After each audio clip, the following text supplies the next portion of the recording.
Guys, welcome back to our YouTube channel. In today's video we are going to learn how to download TikTok profile picture.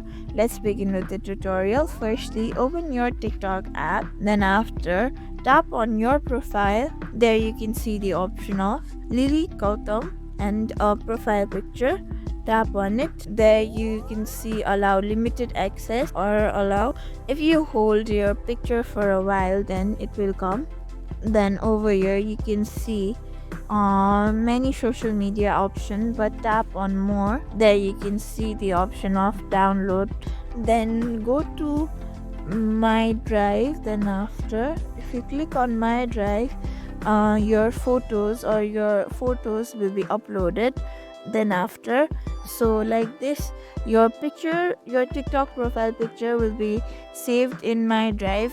From there you can download your TikTok profile picture. Thank you for watching this video. Make sure you like, share and subscribe to our YouTube channel for more such content.